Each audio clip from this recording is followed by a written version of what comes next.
వసంతవల్లరికి స్వాగతం. ఈనాటి వసంతవల్లరిలో సుప్రసిద్ధ కథా రచయిత్రి శ్రీమతి అత్తలూరి విజయలక్ష్మి గారు రచించిన కథ మట్టి పరిమళం రెండవ భాగం, చివరి భాగం వింటారు.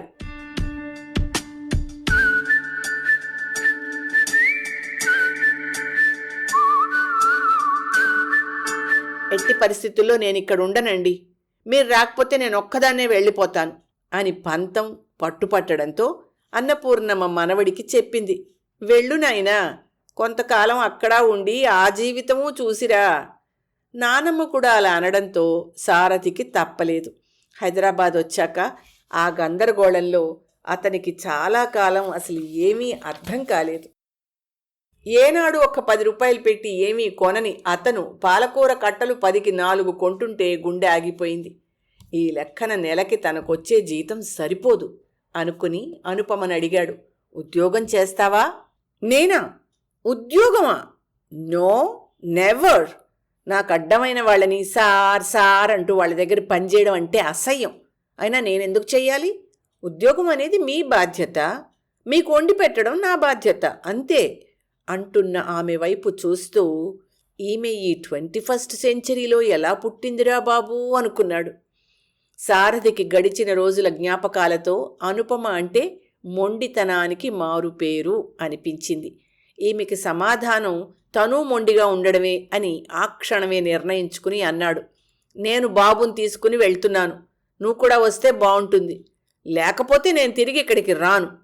మనది కాని చోట ఉండడం నాకు ఇష్టం లేదు. అంటే నా ఇష్టం లేకుండా బాబుని తీసుకెళ్తారా? ఎందుకు తీసుకెళ్ళకూడదు? వాడు నాకు కూడా కొడుకే, కన్నది నేను, అందుకు కారణం నేను. అలాగా, సరే అయితే తీసుకెళ్ళండి, నేను మాత్రం రాను, మీ ఇష్టం, ఏం చేసినా సరే. ఏం చేస్తాను? ఏమీ చెయ్యను, మొండివాడు రాజు కన్నా బలవంతుడు అని సారథి వెళ్ళిపోతుంటే మండిపడుతూ చూసింది అనుపమ. అయితే అన్నట్టుగానే మర్నాడు బాబునెత్తుకుని సూట్ కేసు తీసుకుని వెళ్తున్న సారథి వైపు నివ్వెరిపోతూ చూసిందామె. నిజంగా తీసుకెళ్తున్నారా వాణ్ణి? నాకేం విలువ లేదా ఇక్కడ? నీకింతకాలం చాలా విలువ ఇచ్చానను, కానీ నువ్వే అది నిలుపుకోవడం లేదు. నేను శాశ్వతంగా నిన్ను వదిలి వెళ్ళడం లేదే. నాన్నమ్మకి ఏ క్షణానైనా ఏమైనా కావచ్చు. ఆవిడికేదన్నా అయితే జీవితాంతం నన్ను నేను క్షమించుకోలేను. మునిమనవణ్ణి చూడాలని ఆవిడ ఎంత తహతహలాడుతోందో నాకు తెలుసు. అమ్మా నాన్న అయినా ఒక్కసారి వచ్చి చూసి వెళ్ళారు, కానీ నాన్నమ్మ అస్సలు చూడలేదు. నువ్వు పెద్దదానివై నీకు మనవడు మునిమనవుడు వస్తే తెలుస్తుంది ఆవిడ బాధ. అతని స్వరంలో అణుచుకున్న బాధ, వేదన తొంగి చూశాయి, కానీ అవేమీ అనుపమని తాకలేదు. శాశ్వతంగా ఉండండి, నేనేం వద్దంటం లేదు, కానీ నా బాబును మాత్రం నాకు ఇచ్చేసి వెళ్ళండి. ఇవ్వను, నీ ఇష్టం. నీకు రావాలనిపిస్తే ఇప్పుడు రా, లేదంటే ఇక్కడి వాళ్ళు మెడపట్టి గెంటేదాకా ఉండిరా అంటూ గుమ్మం దాటుతున్న సారథి మొండితనానికి నిర్ఘాంతపోయిన అనుపమ చకచకా గదిలోకి వెళ్ళి 4 చీరలు, జాకెట్లు, పెట్టికోట్లు ఎయిర్ బ్యాగ్లో పెట్టుకుని ఉన్నదున్నట్టు బయలుదేరి సారథిని కలుసుకొని అతణ్ణి అనుసరించింది. ఆమె అలా రావడంతో సారథికి విజయం సాధించానన్న తృప్తితో పాటు ఆనందం కలిగింది. బస్సులో పక్కన కూర్చున్న భార్యతో థ్యాంక్స్ అన్నాడు విసురుగా. మీకోసం రావడం లేదు, నా కొడుకు కోసం వస్తున్నాను. అక్కడికి తీసుకెళ్ళి ఆ పేడ, ఆ బురుగులు నా కొడుకుని పడేస్తారేమోనన్న భయంతో వస్తున్నాను. పోనీలే, ఎలా అయితే వస్తున్నావు చూడు, అది చాలు అనుకున్నాడు సారథి మనసులో. కానీ బాబును ఒళ్ళో పెట్టుకుని ముభావంగా కూర్చుని మధ్య మధ్య కళ్ళు తుడుచుకుంటున్న అనుపమని చూడగానే జాలేసి అన్నాడు మృదువుగా, అను, చదువుకున్నదానివి, నువ్వొక మామూలు స్త్రీలా ప్రవర్తిస్తున్నావు. పెద్దావిడ, ఆవిడ భావాలు అర్థం చేసుకోకపోతే ఎలా? 86 ఏళ్ళు ఆవిడికి, ఎంతకాలం బతుకుతుంది చెప్పు? పెంచిన నా మీద, రక్త సంబంధంతో కూడిన మమత వాడి మీద ఆవిడికి ప్రేమ ఉండదా? నేను పరాయిదాన్ని కదా, నా మీద లేదుగా, నేనెందుకు రావాలి? చటుక్కున అడిగింది. ఆమె వైపు నిశితంగా చూస్తూ అన్నాడు, ఆ ప్రశ్నకి నీకే తెలుస్తుంది సమాధానం, కొంచెం ఆలోచిస్తే. అనుపమ మాట్లాడకుండా కిటికీలోంచి బయటికి చూస్తూ కూర్చుంది. అద్దాల్లోంచి సిటీ లైట్లు దగదగా మెరిసిపోతున్నాయి. బస్సు దిల్సుఖ్ నగర్ డిపో దాటి ముందుకు వెళ్ళిపోయింది. గమనించలేదు, కానీ దాదాపు రామోజీ ఫిలిం సిటీకి చేరుతోంది. ఏసీ చల్లగా తగులుతోంది. సారథి మీద పీకలదాకా కోపం వచ్చింది అనుపమకి. నానమ్మ నానమ్మ అంటూ చిన్న పిల్లాళ్ళ ఆవిడ దగ్గరికి పరుగులేమిటో. అయినా 86 ఏళ్ళు వచ్చిన ఆవిడికి ఆరోగ్యం బాగలేకపోవడం అనేది చాలా కామన్. దానికోసం ఈయన ఆఫీస్కి లీవ్ పెట్టి మరీ వెళ్ళాలా? పైగా మా ఊరు వెళ్తాను, అక్కడే హాయిగా పంటలు పండిస్తాను అంటూ గెంతులొకటి. వెళ్ళి చూస్తే తెలుస్తుంది. ఇదివరకంటే అక్కడ పుట్టి పెరిగాడు కాబట్టి హాయిగా ఉన్నాడు. ఇప్పుడు 3 ఏళ్ల నుంచి హైదరాబాద్ వాతావరణం, ఇక్కడి జీవన విధానం, ఈ సౌకర్యాలు ఇవన్నీ చూశాక కూడా అక్కడ ఉంటాడా? చూద్దాం ఎలా ఉంటాడు. అసలు ఈ 3 రోజులు ఎలా ఉంటాడో చూస్తానుగా. కనీసం ఒక్కసారన్నా ఖచ్చితంగా అంటాడు, అనవసరంగా వచ్చాను, ఉండలేకపోతున్నాను అని అనుకుంది అనుపమ. ఆలోచిస్తుండగానే కళ్ళు మూతలు పడ్డాయి. మెలకు వచ్చేసరికి బస్సు గుంటూరు చేరింది. అక్కడి నుంచి మరో బస్సు ఎక్కాలి. అదృష్టవశాత్తు కావాల్సిన బస్సు వెంటనే దొరికింది. సారథి గబగబా బాబుని ఎత్తుకుని ఎక్కి అనుపమకి సీటు పెట్టాడు. అనుపమ కూడా ఎక్కి మొహం చిట్లించుకుని వచ్చి కూర్చుంది. ఓ గంటలో వాళ్ళు దిగాల్సిన ఊరు రావడంతో దిగిపోయారు. అటుగా వచ్చిన రిక్షా సుబ్బయ్య సారథిని చూసి గుర్తుపట్టి ఆప్యాయంగా నవ్వుతూ రిక్షా తీసుకొచ్చి సారథి చేతిలోంచి అనుపమ చేతిలోంచి బ్యాగులు అందుకొని రిక్షాలో పెట్టాడు. బాబునివ్వండమ్మా అంటూ చేతులు చాపుతుంటే అనుపమ చటుక్కున తానెత్తుకుని రిక్షా ఎక్కింది. ఆ మట్టి చేతులతో ఎత్తుకుంటాడు కాబోలనుకుంటూ. సారథి కూడా రిక్షా ఎక్కి పోనీ అన్నాడు. 3 ఏళ్ల నాడు ఎలా ఉందో అలాగే ఉంది ఊరు.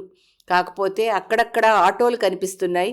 కాలేజీలకు వెళ్లే అమ్మాయిలు చూడిదార్లు వేసుకుని సైకిళ్ల మీద వెళ్తున్నారు. పొలాల మించి చల్లటి గాలి వీస్తోంది. అనుపమకి చాలా హాయిగాను ఆహ్లాదంగానూ అనిపించింది. కానీ ఆ మాట పైకి అనడానికి పౌరుషం అడ్డొచ్చింది. ఇల్లు చేరేటప్పటికి మామగారు, అత్తగారు, మరుదులు, తోటికోడళ్ళు, ఆడపడుచు అందరూ కనిపించడంతో ఆశ్చర్యంతో పాటు కొంత ఆందోళన కూడా చోటు చేసుకుంది అనుపమ మనసులో. సారథి అందర్నీ చూసి గాబరాగా అడిగాడు, నానమ్మకి ఎలా ఉంది అంటూనే ఎవరి సమాధానం ఆశించకుండా లోపలికి పరిగెత్తాడు. సారథి వెనకే బాబునెత్తుకుని గదిలోకి వచ్చిన అనుపమ స్థాణువైపోయింది. మంచానికి అంటుకుని పడుకుని ఉందావిడ. మంచం పక్కన స్టూల్ మీద మందులు, మంచినీళ్ల గ్లాసు. ముడతలు పడిన మొహం చూస్తుంటే ఆవిడ మాటలు చెవుల్లో గింగురుమంటున్నాయి. ఆ వెధవ టమాటా కుళ్ళి చచ్చింది, దీన్ని తీసుకెళ్ళి ఆ పెరట్లో పారేయి. అచ్చు కుళ్ళిన టొమాటోలాగే ఉంది ఈవిడ మొహం. అనుపమ ఒళ్ళు జలధరించింది. ఆ పరిసరాలు, ఆ వాతావరణంలో బాబుని ఎక్కడ దింపాలో, ఎక్కడ కూర్చోబెట్టాలో అర్థం కాలేదు. ఇల్లంతా జనం. ఈవిడ పోతుందో పోదో గాని ఏడాదికోసారి హడావిడి చేసి అందరినీ పిలిపించుకోవడం బాగా అలవాటైనట్టుంది. ముసలమ్మ తక్కువది కాదు తిట్టుకుంది అనుపమ. అందరూ అటూ ఇటూ తిరగడంతో అంతా మట్టిమట్టిగా ఉంది. అందుకని వాణ్ణి ఎత్తుకునే లోపలికి వెళ్ళింది. వాణ్ణి ఎత్తుకునే నిలబడింది. అనుపమ వెనకే వచ్చిన ఆడబొడుచు బాబుని అనుపమ భుజం మీద నుంచి తీసుకుంటూ బుజ్జిగాడొచ్చాడే కన్నగాడు అంటూ అన్నపూర్ణమ్మ మంచం దగ్గరగా వెళ్ళి, నానమ్మా ఇదిగో నీ మునిమన్వడు, లేచి కళ్ళు తెరు అంది.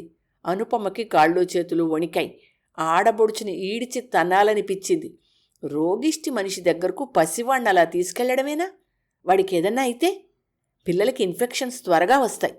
ఈ మనుషులు నిజంగా పల్లెటూరు వాళ్ళంటే పల్లెటూరు వాళ్ళు అనుకుంటూ బాబుని తీసుకోవడానికి మంచం దగ్గరకు నడవబోతుంటే అత్తగారు వచ్చి అంది, రామ్మా అను, మొహం కడుక్కో, స్నానం కూడా చేస్తే చేసేయి, నీళ్లు కాగి ఉన్నాయి, కాఫీ తాగుదువుగాని. సారథి మంచం దగ్గరగా వెళ్ళి డగ్గుత్తికతో పిలిచాడు, నానమ్మా. ఆవిడ నెమ్మదిగా కళ్ళు తెరిచింది. సారథి కళ్ళు మెరిశాయి. చెల్లెలి చేతిలోంచి బాబునందుకుని ఆవిడ దగ్గరగా చూపిస్తూ, ఇదిగో నీ మునిమనవడు అన్నాడు. ఆవిడ గాజు కళ్లలో రెప్పపాటు కాలం ఆనందం, తర్వాత కన్నీళ్ళొచ్చాయి. వణుకుతున్న స్వరంతో, నా తండ్రిని ఎత్తుకోలేనురా నాయనా, అయిపోయిందిరా, ఇంకా దేవుడు పిలుస్తున్నాడు, వెళ్ళిపోతున్నాను బాబు అంది. అలా అనకు నానమ్మా, ఎక్కడికి వెళ్ళవు, నా దగ్గరే ఉంటావు, నిన్ను హైదరాబాద్ తీసుకెళ్తాను ఏడుస్తూ అన్నాడు సారథి. జీవం లేని ఆ మొహంలోని నవ్వు శవం దగ్గర వెలుగుతున్న దీపంలా అనిపించింది అనుపమకి. గిర్రున తిరిగి అక్కడి నుంచి వెళ్ళిపోతూ, తీసుకురా, నేను ఇంట్లోంచి వెళ్ళిపోతాను అనుకుంది కసిగా. నానమ్మా అన్నాడు సారథి పొంగుకొస్తున్న దుఃఖంతో. నాన్నా, మీ ఆవిడికి నచ్చ చెప్పి ఇక్కడికి వచ్చేయి. ఈ ఇల్లు నీకే రాశాను. హైదరాబాదులో ఉండలేవు. అది మనది కాదురా. మన వాళ్ళెవ్వరూ లేరక్కడ. మనకక్కడ స్థానబలిమి ఉండదు నాయనా. ఆంధ్రులంటే ఆత్మాభిమానం, పౌరుషము ఉన్నవాళ్ళం. అక్కడందరూ ఆంధ్రావాళ్ళు అంటూ వాగుతున్నారటగా. మన దేశం వాళ్ళ దేశం వేరువేరట కదా. ఇహ నుంచి వాళ్ళ చేత మాటలు పడుతూ ఎందుకురా అక్కడ? నా మాట విని వచ్చేయండి. మన దేశానికి వచ్చేయండిరా. మనకేమిరా, మహారాజులం, దర్జాగా బతకొచ్చిక్కడ. సారథికి ఉప్పెనలా ముంచుకొచ్చింది దుఃఖం. అలాగే నానమ్మ అన్నాడు. ఆవిడ మాటలు, సారథి దుఃఖం ఎంత వద్దనుకున్నా వినిపిస్తుంటే అనుపమకి అయోమయంగా అనిపించింది. వాళ్ల మాటలు వింటూ శిలలా నిలబడిన అనుపమకి అత్తగారు టవలందిస్తూ అంది, వెళ్ళమ్మా, నువ్వు వెళ్ళి మొహం కడుక్కో. అనుపమకి సారథల ఏడుస్తుంటే తిక్కరేగుతోంది. ముసలావిడ పోక ఇంకా ఉంటుందా? ఈయనకేమైనా పిచ్చా? ఆ ఏడుపేమిటి అనుకుంటూ బ్యాగ్లోంచి బ్రష్, టంగ్ క్లీనరు తీసుకుని కొత్తగా కట్టిన బాత్రూంలోకి వెళ్ళిపోయింది. అనుపమ స్నానం చేసి వచ్చేసరికి సారథి బ్రష్ చేసుకుని వచ్చాడు. అతను కాఫీ తాగుతున్నాడు. బాబుకి పాలు పడుతోంది ఆడపడుచు. అనుపమకి మతిపోయింది. బాబుకి ఏం పాలు పడుతున్నారు అడిగింది అత్తగారిని. ఏం పాలేమిటమ్మా, ఆవు పాల కన్నా శ్రేష్టమైనవేమున్నాయి? మన ఇంటి పాడి కమ్మటి పాలు అడిగి మరీ తాగుతున్నాడు అంది నవ్వుతూ. అనుపమ కోపం అణుచుకుంటూ అక్కడి నుంచి వెళ్ళిపోయింది. కాసేపటికి అత్తగారి పిలుపు వినిపించింది. అమ్మాయి అను, రామ్మా, ఇడ్లీ వేడిగా ఉంది, తిందువుగాని. అనుపమ వీధి వాకిలి అరుగు మీద కూర్చుని వీధిలో తిరుగుతున్న జనాన్ని, పశువులని, పక్షులని చూస్తోంది. ఆమె మనసు కుతకుతలాడుతోంది. ఇంకా ఇక్కడ తన మాట ఎవ్వరూ వినరు, విన్నా విలువనివ్వరు. బాబుని కూడా తన చేతుల్లోంచి లాగేసుకుని వాళ్ల దగ్గరే పెట్టుకున్నారు. వాళ్లకి తోచిన తిండి పెడుతున్నారు. వాడి ఆరోగ్యం ఏమన్నా కావాలి, వీళ్ల సంగతి తీస్తాను అనుకుంది. వెనక నుంచి వచ్చిన సారథి, అను, వినిపించటం లేదా? అమ్మ పిలుస్తోంది. నేను పిలిచాను. ఏంటి ఇక్కడేం చేస్తున్నావు అడిగాడు. అనుపమ విసురుగా తల తిప్పి చూసి, గాడిదలు కాస్తున్నాను, నా జోలికి రాకండి, వెళ్ళండి మీ నానమ్మ దగ్గరికి. చిచ్చి, డిసిప్లిన్ లేదు, నీట్నెస్ లేదు ఎవ్వరికి. ఛా, ఈ మురికి మనుషుల దగ్గరికి వద్దన్నా తీసుకొచ్చారుగా, ఇంకా నా జోలికి రాకండి. సారథికి అర్థమైంది. ఆమె అలిగింది. బాబునందరూ ఎత్తుకుని తిప్పుతూ వాళ్లే పాలు తాగిస్తున్నారు, వాళ్లే ఇడ్లీ పెట్టారు, నీళ్లు పోశారు. ఇప్పుడు ఆమెను బతిమాలే సమయం కాదు, సందర్భం కాదు. అందుకే అన్నాడు నెమ్మదిగా, అలిగితే అలిగావు గాని వచ్చి టిఫిన్ తిను. తినను గట్టిగా అంది అనుపమ. తినను, వెళ్ళండి, మీ ఇష్టం వచ్చినట్టు చేసుకోండి. ఏమిటను ఈ మొండితనం? అవును, నేను మొండిదాన్నే, సరేనా? సారథి చేసేది లేక లోపలికి వెళ్ళాడు. అతనికి ఎదురొచ్చిన చెల్లెలు శోభ ఏంటి సంగతి అన్నట్టు చూసింది. ఏముంది, మీ వదిన మొండిది. ఆవిడ ఏదంటే అదే కరెక్ట్ అనాలి, అనకపోతే అలుగుతుంది. ఆవిడ కుందేలుకు 3 కాళ్ళు అంటే 4వది విరక్కొట్టైనా 3 కాళ్ళు అనాలి అంటూనే నాన్నమ్మ గదిలోకి వెళ్ళిపోయాడు సారథి. అనుపమ టిఫిన్ తినకుండా అలా పంతం పట్టి కూర్చోవడంతో విషయం అర్థమైన అత్తగారు పిల్లవాణ్ణి తీసుకొచ్చి ఆమె చేతికిచ్చింది. రామ్మ లోపలికి, ఇక్కడ కూర్చుంటే బాగోదు, ఇది పల్లెటూరు, ఎవరన్నా ఏమన్నా అనుకుంటారు అంటూ బలవంతంగా లోపలికి తీసుకుపోయింది. ఆ సాయంత్రానికి తెలిసిన సంగతి ఏమిటంటే అన్నపూర్ణమ్మ పెరట్లో పనిచేస్తూ చేస్తూ జారిపడింది అని. మోకాలు వాచిపోయింది, నడుం విరిగింది. దానివల్ల జ్వరం వచ్చింది. దాంతో కంగారు పడి అందరికీ ఫోన్లు చేయించింది. అది విన్న అనుపమకి అరికాలి మంట నెత్తికెక్కింది. ఈవిడికెప్పుడో నాన్నా పులి కథలోలాగా అవుతుందిలే అనుకుంది. ఆయుర్వేద వైద్యుడు శంకరాచారొచ్చి 2 పూట్ల కాళ్లకేదో మూలికల నూనెతో మర్దన చేసి మందులిచ్చి వెళ్తున్నాడు. 2 రోజులు గడిచాయి. అనుపమ సంగతి తెలిసిన ఇంటిల్లిపాది బాబుని ఎత్తుకోవడం మానేశారు. ఆమెతో జాగ్రత్తగా మెలగసాగారు. అన్నపూర్ణమ్మ కొంచెం కోలుకుంది. గాజు కళ్లలో కొంత వెలుగొచ్చింది. ఆ రోజు సోమవారం సాయంత్రం బస్సుకి సారథి కుటుంబం బయలుదేరాలి. శంకరాచారు వచ్చి కాళ్లకి మర్దనా చేసి, మా అమ్మగారు, మీ ముద్దుల మనవడొచ్చాడు, ముని మనవడొచ్చాడు, ఇంక లేచి తిరుగుతారా, 4 అడుగులు వేయండి, నొప్పి తగ్గిందేమో చూద్దాం అన్నాడు. ఆవిడంటోంది, 4 కర్మ, 40 అడుగులు వేస్తాను. నా బుజ్జి కన్ను వచ్చాడు మరి. నా ఇంట్లో వెలుగు వచ్చింది. నాకు తెలుసులేండి మీరు నడవగలరని. మీకేమండి, ఇనప శరీరం మీది. సారథి, మీ నాన్నమ్మ ఇంకా 10 ఏళ్ళు గ్యారంటీనయ్యా. ఆవిడ తినే తిండి మామూలు తిండా? ఈ రోజుల్లో మందులు వేసి కృత్రిమంగా పండించిన పంట తాలూకు ధాన్యాలు, కూరలు, పళ్ళు తింటూ మనుషులు అర్ధాయుష్కులైపోతున్నారా? ఉన్నవాళ్లకి చిన్న వయసులోనే బీపీలు, షుగర్లు. మీ నానమ్మగారు ఆవిడ చేతులతో స్వయంగా పండించుకున్నవి తిని ఎంత ఆరోగ్యంగా ఉన్నారో చూడు. ఇంకా నా అవసరం ఏమీ లేదు ఈవిడికి అంటూ ఉంటే అందరి మొహాల్లో ఆనందం పొంగిపోసాగింది. బాబుకు అన్నం తినిపిస్తూ ఎత్తుకుని అటూ ఇటూ తిరుగుతున్న అనుపమకి వాళ్ల నవ్వులు, ఆచారి మాటలు చిరాకేశాయి. ఆ మాటలు వినిపించకుండా వంటింటి తలుపు తీసుకుని పెరటి గేటు దగ్గరకొచ్చింది. అక్కడి దృశ్యం చూసి స్థాణువైపోయింది. ఆమె వచ్చిన దగ్గర నుంచి పెరటివైపు వెళ్లకుండా జాగ్రత్త పడింది. ఆమెకు తెలుసు అటు వెడితే తనకి తిండి సహించదని. ఈ మధ్య పెరడు కాంపౌండ్ వాల్ అవతలున్న ఖాళీ స్థలంలోని కుక్కలు, పందికొక్కులు వచ్చేస్తున్నాయని పెరటివైపుకో చెక్క గేటు పెట్టించారు. ఆ గేటు తీసుకుని వెళ్ళి తోటికోడలు కూరగాయలు తెంపుకుని రావడం చూసింది అనుపమ. కాకపోతే ఆ గేటు తీసిన వాళ్ళు ఎప్పటికప్పుడు వేసేసి వస్తున్నారు. అందుకే అనుపమకు అటు వెళ్ళినా పెరడు కనిపించలేదు ఈ 2 రోజులు. ఈ రోజు ఎవరు తీశారో వెయ్యలేదు. తెరిచి ఉన్న గేట్లోంచి కనిపిస్తున్న పెరడుని అనుపమ కళ్ళప్పగించి చూస్తూ అలా ఉండిపోయింది. పచ్చని ఆకులతో, రంగురంగుల పూలతో, విరగబూసిన కాయగూరల మొక్కలతో నిండిపోయి పక్షుల కిలకిలా రావాలతో శోభాయమానంగాను ఆహ్లాదకరంగానూ ఉన్న ప్రకృతి సోయగం. ఆహా, ఎంత బాగుంది పెరడు! ఏంటి ఇన్ని చెట్లు, ఇన్ని మొక్కలెక్కడి నుంచి వచ్చాయి? ఇంత పరిశుభ్రంగా ఎలా ఉంది? ఈ పక్షులన్నీ ఎక్కడి నుంచి వచ్చాయబ్బా? నెమ్మదిగా అటు నడిచింది. ఏపుగా పెరిగిన గన్నేరు చెట్టు మీద పక్షి గూడు, అందులో కువ్వకువ్వలాడుతున్న పక్షి పిల్లలు. వాటిని చూడగానే అనుపమ విప్పారిన మొహంతో బాబుకి వాటిని చూపిస్తూ చుట్టూ చూసింది. ఓ పక్క కాకరతీగ, చిక్కుడుతీగ, దొండపాదు, బెండపాదు, టొమాటో మొక్కలు, దోసపాదు. మరో పక్క సన్నజాజి తీగ, గులాబీలు. బావికి వెనగ్గా ఏపుగా పెరిగిన సపోటా, జామ చెట్ల నిండా విరగకాసిన జామకాయలు, సపోటాలు పక్వానికి రావడానికి సిద్ధంగా ఉన్నాయి. అప్రయత్నంగానే ఆమె పాదాలు ఆ వైపు నడిచాయి. విరగకాసిన చిక్కుడుకాయలు, ఆకు చాటున తొంగి చూస్తున్న దొండకాయలు, దోరగా పండి దోబూచులాడుతున్న టొమాటోలు, తీగ మీద, నేల మీద బరువుగా జారుతూ తోటి చెలి మొక్కలతో బంతులాడుతున్న దోసకాయలు. ఎక్కడివివన్నీ? ఎలా అయింది ఈ కుళ్ళు కంపు కొట్టే పెరడు ఇంత పచ్చపచ్చగా, ఎర్రగా కళకళలాడుతూ ఎలా అయిందబ్బా? కళ్ళప్పగించి నిలబడిపోయిన అనుపమ భుజం మీద చెయ్యి వేసి అంది తోటి కోడలు మీర. నానమ్మగారు కుళ్ళిన టొమాటోలు, పండిన కాకరకాయలు, పాడైపోయిన బెండకాయలు పడేసి పెంచిన తోట అనుపమ ఇది. ఆవిడికి గొప్పులు తీయడం, విత్తనాలు నాటడం, మందులేయడం ఏమీ తెలీదు. దోసకాయ తరిగి ఆ గింజలు తీసి చల్లేది ఇక్కడంతాను. ఎన్ని దోసకాయలో! ఊరంతా పంచిపెట్టినా కాస్తూనే ఉంటాయి.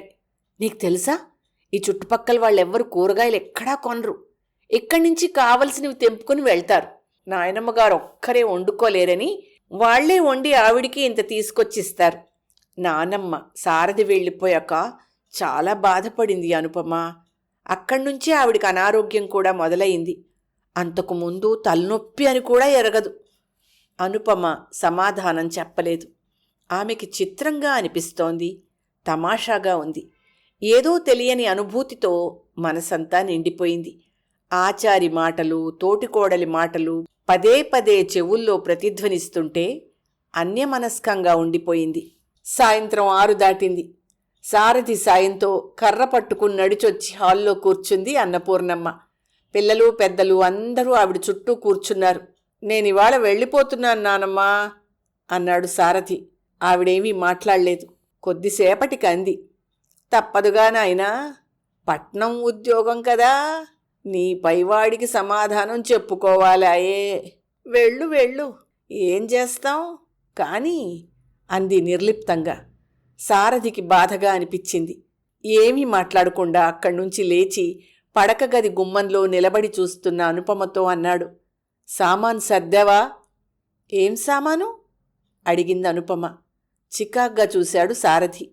వెళ్ళిపోతున్నాంగా, ఇంకా అలకేనా? సామాను సర్దు. దేనికి సమాధానం తిన్నగా రాదు గదా అన్నాడు. మీ సామాన్ సర్దుకోండి, నేను నా కొడుకు ఇక్కడే ఉంటాం అంది తప్పటడుగులు వేస్తూ అటుగా నడిచొచ్చిన బాబుని ఎత్తుకుని అన్నపూర్ణమ్మ దగ్గరకు నడుస్తూ. అనుపమ్మ అడ్డుగా ఉన్న వాళ్ళని దాటుకుంటూ అన్నపూర్ణమ్మ దగ్గరకు వెళ్ళి బాబుని ఆవిడ ఒళ్ళో కూర్చోపెట్టి తాను ఆవిడ పాదాల దగ్గర చతికిలపడి అంది, నానమ్మగారు, ఇవాళ నాకు మీ చేత్తో చేసిన పొట్లకాయ పెరుగు పచ్చడి తినాలనుంది. సారథి నోరు తెరుచుకుని చూస్తూ ఉండిపోయాడు.